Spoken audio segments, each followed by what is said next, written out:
let me transition to our second speaker, Sanjay Sharma, who's the VP of Open Learning at MIT. And if you're joining now, please check our website, pandemic.mit.edu, and also our Slack channel, tiny.cc/pathcheckslack.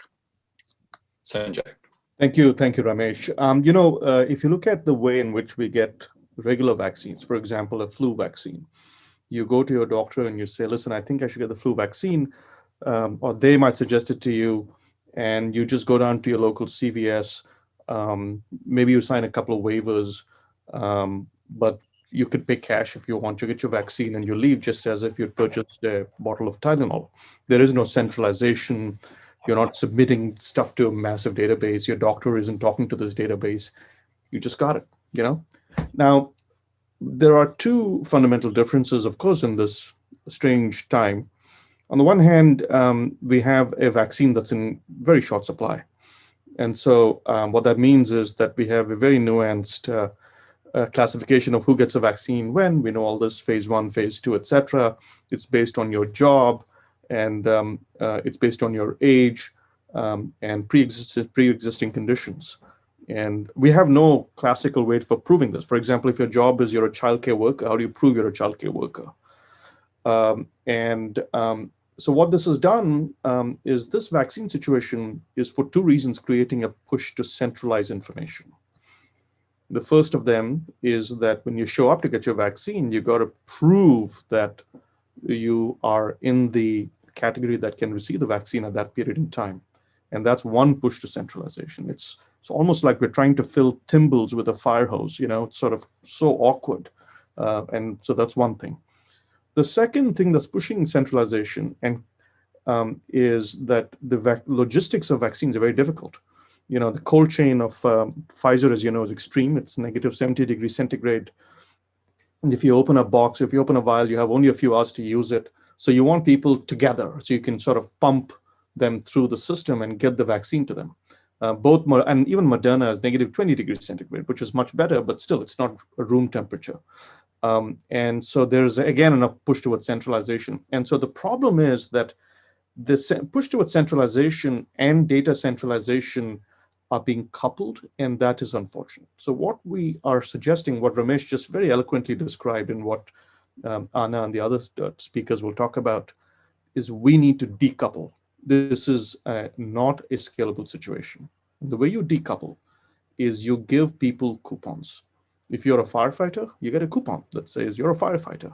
If you are a person with two pre-existing conditions, you're elderly and you're diabetic and you have some other issue, you're on chemotherapy, that is something between you and your doctor, and the doctor gives you a coupon and says, you can receive the vaccine. And then if you can separate the coupon issuance, then the actual vaccination process can operate in a way that we know how to do it, which is you set up massive, stadiums or like flu clinics, except much larger, where the cold chain limitations can be accommodated. There can be a village clinic, and people come there aggregated with their coupons, and all they do is show their coupon, they get the vaccine, they leave. And the beauty of this is you let the logistics people do the logistics well, and you let the issuing authority give you your coupon independently, and each can do it in a decoupled way. And we have a shot at actually killing many birds with one stone. We can get scale, we can pump people through, we can parallelize the qualification, we can make it parallel. We are right now making it, we're coupling them, and so we make it sequential and slowing things down. And perhaps most importantly, the thing I'm most concerned about is privacy. Because when you pump a lot of information into a central server, into any central database, it can be, of course, abused, and there's concerns. I talk about vaccine hesitancy is only one step. I think digital hesitancy is going to be another confounding factor. But on the other hand, there are hackers out there who would, frankly, love to get that information, get this information. And in this slapdash, urgent approach where we throw all this information into the database, I think we're putting all our eggs in one basket. Forgive me for mixing my metaphors, and setting ourselves up for a real problem. So these are the reasons. I say this as someone who's worked in logistics for many years, and in standards for many years, in privacy for many years. that I believe that this decoupling that Ramesh is describing is essential and perhaps existential. Vaccine hesitancy, digital hesitancy, logistics. We need to separate the three. Ramesh, back to you. Thank you, Sanjay. Can you, just a quick question for Sanjay. Given your experience in setting up the standards for RFID and Auto ID Lab, what parallels do you see in terms of the ecosystem coming together to improve efficiency?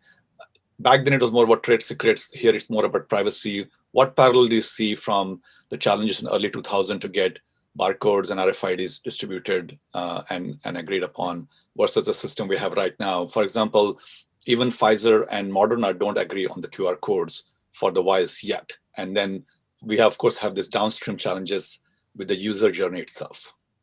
I think, Ramesh, there are actually lots of similarities. So one of the things we did with RFID, with the Audio ID Center, is we separated the issuance authority, which is, so let's say that you have an RFID tag, you put a number in it. It's a number we made up. We call it the electronic product code. And the problem is that if two companies put the same electronic product code, then you have a collision. And so what we created was a separation of the issuance authority from the manufacturing of the tag to putting that number on the tag.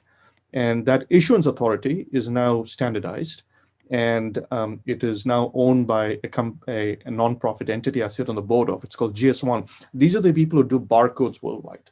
And we also made it an ISO standard.